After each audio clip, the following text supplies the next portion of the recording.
या व्हिडिओमध्ये आपण बघणार आहोत ट्रेंड लाईनचे ब्रेकआउट झाल्यानंतर पुढे काय होते. या ठिकाणी आपल्याला दिसेल या चार्टमध्ये आपण एक ट्रेंड लाईन ड्रॉ केलेली आहे आणि या ट्रेंड लाईनचा इथे ब्रेकआउट झालेला आहे. जेव्हा ट्रेंड लाईनचा ब्रेकआउट होतो त्यावेळी स्टॉकच्या प्राइसने अपसाइडची मोमेंटम करणे अपेक्षित असते. आता ही अपसाइडची मोमेंटम कुठपर्यंत होऊ शकेल तर ट्रेंड लाईन बनताना जे स्विंग बनलेले असतात त्या स्विंगचा हाय, जसे की हा एक स्विंग बनलाय त्याचा हाय, हा एक स्विंग बनलाय त्याचा हाय, हा एक स्विंग बनलेला आहे त्याचा हाय आणि हा एक स्विंग बनलेला आहे त्याचा हाय. तर जेव्हा जेव्हा स्टॉक ब्रेकआउट करतो ट्रेंड लाईनला त्यावेळी त्याची प्राइस अपसाइड जाताना प्रिव्हियस स्विंगचे हाय हे त्यांचे टार्गेट असते. इथे आपण आता बघूयात. या स्विंगचा हा हाय आहे की जो स्टॉकने या ठिकाणी अचीव्ह केला. त्यानंतर या स्विंगचा हाय आहे की जो स्टॉकने टार्गेट या ठिकाणी अचीव्ह केले. या स्विंगचा हाय होता, या स्विंगचा हा हाय होता, त्याचे टार्गेट इथे अचीव्ह झाले आणि या स्विंगचा इथे हाय होता. साधारणतः ही लेवल पकडा. ती लेवल कुठे अचीव्ह झालेली आहे? या ठिकाणी.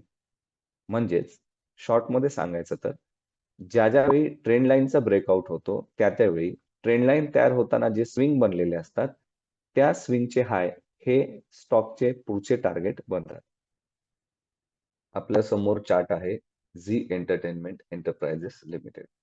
या चार्टमध्ये आपण एक ट्रेंड लाईन ड्रॉ केलेली आहे आणि या ट्रेंड लाईनचा या ठिकाणी ब्रेकआउट झालेला. ट्रेंड लाईनचा इथे ब्रेकआउट झाल्याच्या नंतर स्टॉक प्राइसचे पुढील टार्गेट आहेत या स्विंगचा हाय की जो इथे आहे, या स्विंगचा हाय की जो त्याने इथे अचीव्ह केलाय, या स्विंगचा हाय की जो इथे अचीव्ह झालेला आहे, या स्विंगचा हाय की जो या ठिकाणी अचीव्ह झालेला आहे आणि या स्विंगचा हाय की जो या ठिकाणी अचीव्ह झालेला आहे. आता आपल्या समोर जो चार्ट आहे तो चार्ट आहे आदित्य बिर्ला सन लाईफ एएमसी लिमिटेड या कंपनीचा. या ठिकाणी इथे आपल्याला ट्रेंड लाईन ड्रॉ केलेली दिसेल आणि या ट्रेंड लाईनचा या ठिकाणी ब्रेकआउट झालेला आहे. ट्रेंड लाईनचा या ठिकाणी ब्रेकआउट झाल्याच्या नंतर स्टॉकची प्राइस अपसाइड जाणं अपेक्षित असते आणि तिचे पुढचे टार्गेट्स आहेत या स्विंगचा हाय की जे स्टॉकने इथेच टार्गेट अचीव्ह केलेला आहे,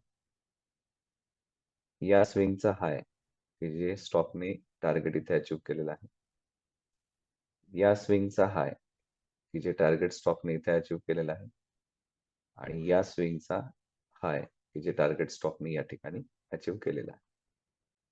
तुमच्या समोर जो चार्ट आहे तो चार्ट आहे अलाइड डिजिटल सर्व्हिसेस लिमिटेड. यामध्ये आपण एक ट्रेंड लाईन ड्रॉ केलेली आहे आणि या ठिकाणी त्या ट्रेंड लाईनचा ब्रेकआउट झालेला आहे.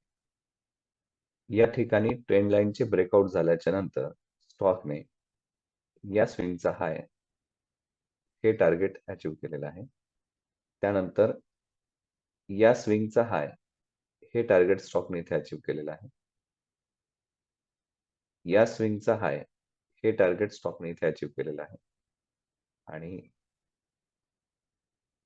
या स्विंगचा हाय जे टार्गेट स्टॉकने इथे अचीव्ह केलेला आहे.